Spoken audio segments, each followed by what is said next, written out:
in a conversation on one line. We can continue this. So, in fact, when I first started, being in PR is just a coincidence. In fact, I was just transferred from media studies department. I was promoted, so they promised me to have a better position. So I was there. I have a more hardcore social science background, and my thesis was about was classified as media anthropology, and I got my degree in anthropology. So until I think 2006, I have to admit, I used the blog format as just a digital archive. I thought it would help my thesis writing, and I was just dumping everything I found about the issue, Turkey and EU relations. But then on the issue, maybe I forgot the date, but when a highly charged political assassination happened in Turkey, a Turkish Armenian journalist, Hrant was killed. Was it in 2006 or 7, I guess. I just then changed the mood, and in addition to being still a sort of encyclopedist in my writing style of doing my blogging, I began to show my political positioning, and well, I began to write more in a heated way about the assassination, and that continues. That's my then, I write about many stuff, but try to focus on Turkey and EU relations. In the meantime, I just wanted to have a very brief outline of the state of online journalism in Turkey. The internet web use is very high in Turkey, but it doesn't really it doesn't end up in producing web productions as much as used. Like people use a lot, but YouTube is still. By the way, YouTube, as most of you might know, is banned in Turkey. Access to YouTube for more than 6 months now because of some videos that insult Atatürk are found. But everybody uses. Even the PM Erdogan said, Prime Minister said, "Oh, is there really a ban? I watch it from." So in that sense, we do some DNS chain stuff or some software, so we can easily bypass the ban. But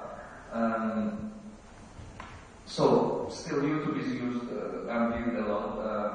In terms of production, it's less. And last December, when I was defending my dissertation, the professor who recommended me to start blogging underlined that I am nearly the only one from Turkey who writes about political issues in English.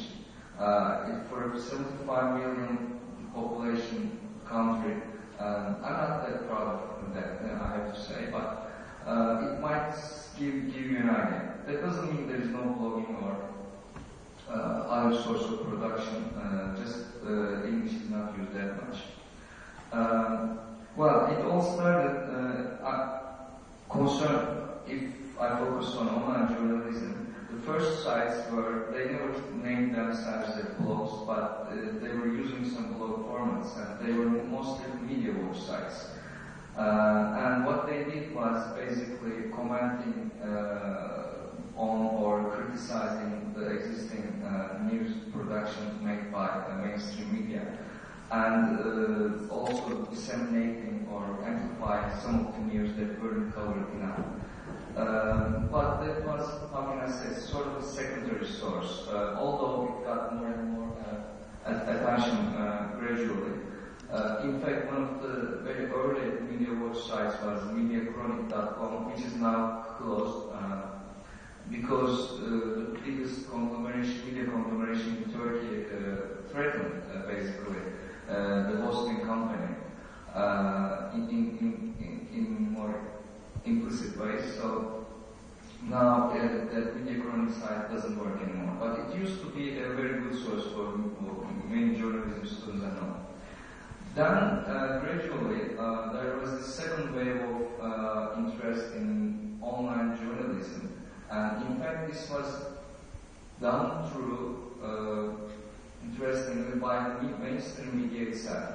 Now major newspapers have really invested in their websites, and like they have special web teams, and they're breaking news there, and they are gradually incorporating some citizen journalism stuff into their website. So now nearly every major newspaper has their own bloggers also. But of course, this blogging, as you might guess, is not that independent. Still, especially like sports blogging is doing all right, I guess.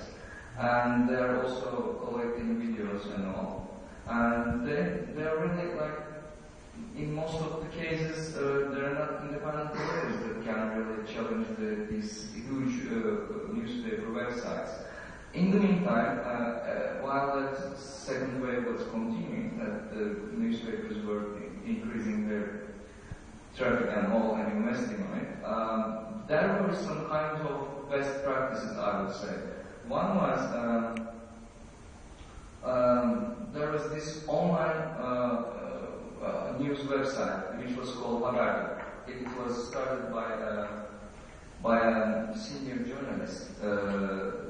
He decided to, after some quarrels and all, he decided to start his own independent online news site. This Haber later became, what it was doing, but it was mostly criticized in the beginning because they were just using the news already published by mainstream media. But gradually it began to provide some breaking news. And it gathered enough traffic and in fact advertising because of very high traffic. Now Habertürk still continues as a website, but it has a TV channel and also a newspaper. I think at the moment it's Habertürk as a paper newspaper is one of the best designed newspapers in Turkey. Although I wouldn't say about content, same thing. But so like Habertürk was interestingly had provided some signs that sort of an incorporation between online media and stuff in it. In the meantime, which is more maybe exciting than Habertürk, is there is this Wikipedia-like or site in Turkey. It's all in Turkish, Ekşi Sözlük it's said, and basically it means soul dictionary. It started strictly like a Turkish version of Wikipedia, but then it turned out to be a more like not encyclopedia but a commentary site. And well, many people just look at this Ekşi Sözlük site to get the latest news about, or latest news/commentaries go together in most of the cases about everything. Now Ekşi Sözlük has nearly 30,000 writers. It's there, they use nicknames. It's sort of anonymous, but gradually those productive users are known with their real names, and in some cases they are discovered and all. So, but 30,000 people are producing a very interesting site, and like I would name it as one of the best examples of collective intelligence in Turkey. And I know very well that. Their posts are very continuously used by mainstream media at the moment. And finally, maybe the third case here, there is this local news network site. This is, it has its own site and it's sort of an online based, but it organizes through its online site local correspondence all over Turkey. It's funded by the EU to a large extent. And it does something no other agencies does it exactly. So you can easily become a citizen journalist and contribute to their site. And then these news sometimes are sold to the more mainstream newspapers.